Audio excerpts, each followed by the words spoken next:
వాటితో పాటు వీళ్ళు కూడా భారం అయ్యారు, భారమైపోతున్నారు. రెండోది, వీళ్ళు సంకల్పిస్తే కానిదేది ఉంది? కొన్ని లక్షల గోవుల్ని, ఎందుకంటే యజ్ఞ యాగాదుల్ని, కర్మకాండల్ని ఇవాళ మనము చనిపోతే చేసే అంతిమ సంస్కారానికి ప్రతి మనిషికి 400 కిలోల కట్టెలు వాడుతున్నాం. ఒక్క మొక్క పెట్టని మనిషికి 400 కిలోల కట్టెలు వాడుకునే హక్కు ఉన్నదా? ఒక్కసారి అంతరంగా ఆలోచించండి. హరితహారం అని గవర్నమెంట్ పెడుతుంది. అది హరితహారం గవర్నమెంట్ చేసే పని కాదు, మనం చేయవలసిన పని. ఎందుకంటే మనం చస్తే నలుగురు మోసేందుకు కట్టె కావాలి, కాల్చేందుకు కట్టె కావాలి. మంత్రి గారు వచ్చి మొక్క పెడతాడు, మధ్యాహ్నానికి మేక వచ్చి మొక్కని తింటుంది, రాత్రికి మంత్రి గారు వచ్చి మేకని తింటే ఆ సంవత్సరానికి హరితహారం సంపూర్ణమైపోతుంది. ఈ దరిద్రం ఏమిటి మనకి? మ్యాండేటరీగా ప్రతి మనిషి మొక్కలను నాటాలి చచ్చే లోపల. ఎందుకంటే స్వతంత్రానికి వచ్చిన తర్వాత 2.5 లక్షల హెక్టార్ల అడవుల్ని నాశనం పట్టించాము ఈ సావుల కోసం. జనాభా పెంచడమే కాదు, చచ్చిన వాడిని తగలేయటానికి కూడా. అంటే మొత్తం ప్రకృతిని నాశనం చేసే హక్కు ఎవరిచ్చారు? కొండల్ని పిండి చేసి కాంక్రీట్ జంగిల్ చేయమని చెప్పింది ఎవరు?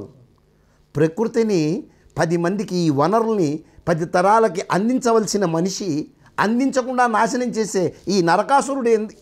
ప్లానెట్ మీద ఏ జంతువుకి లేని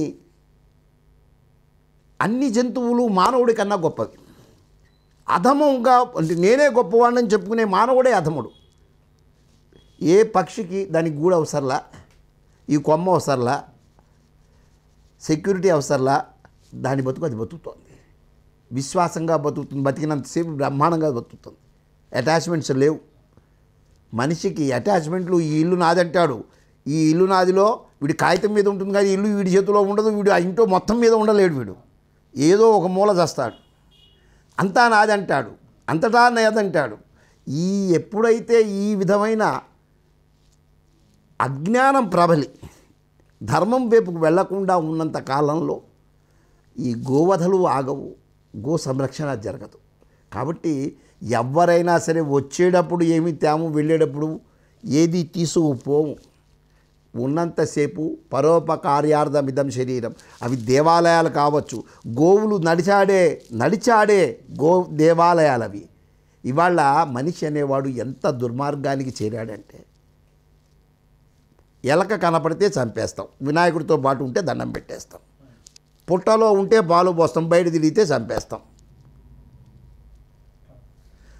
శివాలయంలో నందిని సందుల్లోంచి శివుణ్ణి చూస్తాం, బయటకు వచ్చి నందీశ్వరుడు కనపడితే చేబాయ్ అని చెప్పి రాయిపెట్టి కొడతాం. అంటే సజీవ చైతన్యంగా ఉంటే గుర్తించలేని మనిషి నిరాకారంగా నిర్జీవంగా ఉండే అంత జ్ఞానవంతుడు అయిపోయి ఉన్నాడు. విగ్రహాల్లో చూసుకుంటున్నాడు.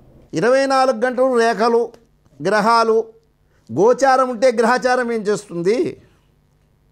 అసలు నీలోనే శివుడు ఉన్నాడు కదా, ఈ జీవుడు శివుడే కదా. ఈ తత్వం తెలియకుండా తన్నులాడుకుంటూ మేము అడ్డమండి, మేము నిలువండి. అసలు ఈ అడ్డం దేశానికి అడ్డం, దేశానికి నిలువు, ఎందుకు పనికిరాని ఈ విధమైన తంతులు పెట్టుకుంటూ అసలు ఒక్కటి కాంట్రవర్సీ లేని జంతువు ఏదైనా ఉన్నదంటే, అన్ని మతాలు ఆమోదించిన యోగ్యమైన జంతువు ఏదైనా ఉన్నదంటే గోమాత. గురునానక్ దగ్గర నుంచి, సిక్కుల దగ్గర నుంచి, అల్లా దగ్గర నుంచి, యేసు దగ్గర నుంచి అన్ని మతాలు, అభిమతాలు ఆవును చంపద్దని చెప్పినవి అన్ని మతాలు చెప్పాయి. మరి అన్ని మతాలకి సమ్మతమైతే మన భారతదేశంలో మన హిందూ సనాతన ధర్మాన్ని కాపాడే హైందవులు, హిందూ మతం అని చెప్పుకునేవాళ్ళు, విర్రవీగేవాళ్ళు, దీన్ని కాపాడవలసిన నైతిక బాధ్యత లేదా? నావన్నీ ఆవేశపూరితంగా అనిపించవచ్చు, ఆలోచించండి. మీరందరూ కూడా ఆలోచించండి. నా ఆవేశం నేనేదో చేస్తుంది, నా చేత చేయించబడుతుంది, నేనేం చేయటల్లా. ప్రతి ఒక్కళ్ళు తెలుసుకోండి. ఎందుకంటే ఈ కట్టెలు ఇవాళ ఆవు పేడని వేస్ట్ టు వెల్త్, పనికిరాని దాన్ని పనికొచ్చేటట్టు చేయండి. ఆవు కట్టెలు తయారు చేయండి, పర్యావరణ పరిరక్షణ చేయండి, శ్మశానాల్లో వాటినే వాడండి, చెట్లను కొట్టకండి. ఇవాళ మనకి ఇదివరకు అడవుల్ని పెంచుకునేందుకు పశుపక్షాదులు అవి పళ్ళు తిని ఆ విసర్జన ఆ మలమూత్ర విసర్జనతో అడవులు పెరిగేవి. ఇవాళ మనం పోయి అడవులను పెంచాల్సి వచ్చే పరిస్థితికి వచ్చింది. ఈ దౌర్భాగ్యం. కరోనా వస్తే ఆక్సిజన్ సిలిండర్లు దొరకచచ్చాం. చెట్లు ఉంటే ఈ దౌర్భాగ్యం లేదు కదా. మొన్న ఈ మధ్యదాకా వేప చెట్లకు కూడా తెగులు పట్టింది. వేప చెట్టే అన్ని తెగుళ్ళని పోగొట్టేది, దానికే తెగులు పట్టి బ్యాక్టీరియా పట్టింది. అది దేనివల్ల అంటారు గురుగారు అట్లా? మానవుడు చేసే దౌర్భాగ్యమైన పని. ఎందుకంటే మిమ్మల్ని 25లో పెట్టానుకోండి ఏసీ, మీరు ఉంటారు. -4లో పెడితే మామూలుగా 40 డిగ్రీల టెంపరేచర్ వస్తే మనం ఏం చేస్తాం? ఇవాళ భూమిలో అన్ని రకాల ప్లాస్టిక్ చెత్తలు వేసి భూమి ఉష్ణాన్ని పెంచేస్తే చెట్లు మాత్రం వాటికి ఉండవలసిన మినిమం ఇవి శక్తులను కోల్పోవా? వాటికి కావాల్సిన దాని బేస్ దానికి ఉండాలి కదా. అలాంటిది లేకుండా తయారు చేస్తుంది మానవాళ్లే కదా.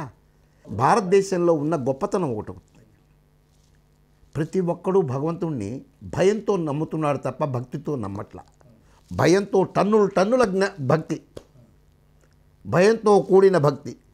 కొబ్బరి చెప్ప కొట్టి పంతులు గారు పెద్దకాయ కొడితే చిన్న చెప్పి ఇచ్చారని పంచాయతీ పెట్టుకునే తెలివితేటల దగ్గర నుంచి, కొట్టాల్సింది బుర్రకాయను కొట్టి బుర్రని పెంచాల్సింది కొబ్బరికాయ కొడతాడు. నీకు అక్కడ కూడా ఎల్ఐసి వాడికి మళ్ళీ నేను ఇది ఇన్సూరెన్స్ నీకు ఇది కొట్టా కాబట్టి నాకు అది చేయమని చెప్పి భగవంతుడు కూడా బార్గెయిన్ చేయగలిగే మేధాశక్తి మన సాంప్రదాయాల్లో ఉన్నది. నేనేమంటున్నానంటే, అరే మీరు అవన్నీ చేస్తారు చేయరు అనేది పక్కకు పెట్టండి. భారతదేశంలో అన్ని వనరులు ప్రకృతిని కాపాడుకోవటం. ప్రకృతే దైవం, కాలమే దైవం. మనకిచ్చిన చిన్న కాలంలో మనం సగం పూట నిద్రపోతున్నాం ఉన్న చైతన్యంగా. ఇవాళ నిద్రపోతూ మనం ప్రకృతికి మనం ఏమన్నా చేసాము? మంచి చేసాము. చెడు సంగతి చెడు ఎప్పుడు చేస్తూనే ఉన్నాం, మంచి ఏం చేసాం అని ఒక్కసారి ఆత్మవిమర్శన చేసుకుంటూ. ఎందుకంటే మానవ జీవితం యొక్క లక్ష్యమే ఆనందము, ఆరోగ్యము. కాబట్టి ఈ ఆనందాన్ని పొందాలంటే గోమాతని మనతో వ్యాసుడు లాంటి వాడు 18 పురాణాలు రాసిన అంతర్లీనంగా గోమాతని భారతావనిలో ఇరికించిపెట్టి ఇన్ని రాసి ఇన్ని చేసిన వాళ్ళు కూడా ఇవాళ గోవు అనేటప్పటికల్లా ఇవాళ మీరు పెద్ద పెద్ద పీఠాధిపతులు అందరూ కూడా ఉదయం లేచి గజ పూజ, గజానికి గుర్రానికి గోమాతకి, అవి జంతువులు, ఇది అమ్మవారికి పూజ చేసుకున్న తర్వాత కానీ చేయరు. ఇలాంటిది మన ఉన్న దీనిలో గోవుల్ని ఎప్పుడో పూజించటం కాదు, పూజించే వాళ్ళ యొక్క ఉత్పత్తులనైనా ఇవాళ ఆల్ అవుట్ అని పెట్టుకుంటున్నాం. ఆల్ అవుట్ వాడి పేరు కరెక్ట్గా పెట్టాడు. ఆల్ అవుట్ అంటే అందరూ పోతారా, పెట్టుకున్న మీరు కూడా పోతారనే చెప్పాడు. వాడు తప్పు లేదు. మనం దోమలు పోతాయని మనం పెడుతూ ఉంటాం. అదే ఆవు పేడతో కలిపి ఈ వేప ఆకుల్ని మనం ఇది చేసి పిండి పెట్టి కనుక వెలిగించుకుంటే మనకి మంచిది, వాటికి కష్టం.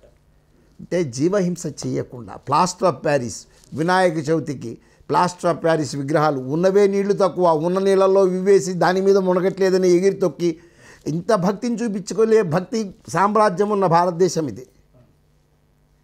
ఇంకో మతంలో జరుగుతుందా ఇలాగా? జరగదు.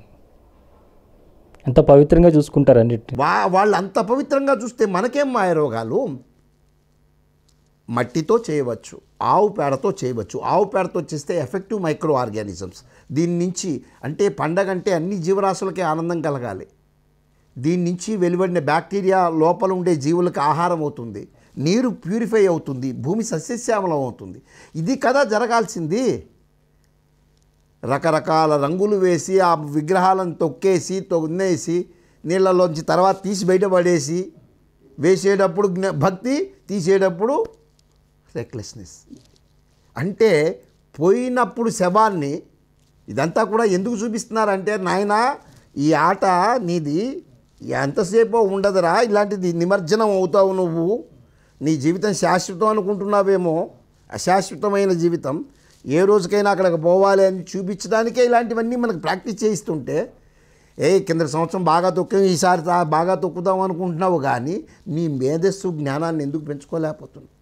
కాబట్టి పర్యావరణ పరిరక్షణ, జల భూ కాలుష్యరహిత సమాజాన్ని స్థాపించుకోవటం మన చేతుల్లో ఉంది. దానికి గోమాత యొక్క అనుగ్రహాన్ని, గోమాత యొక్క వైభవాన్ని మనం ఎంత చెప్పుకున్నా కానీ తనివి తీరదు.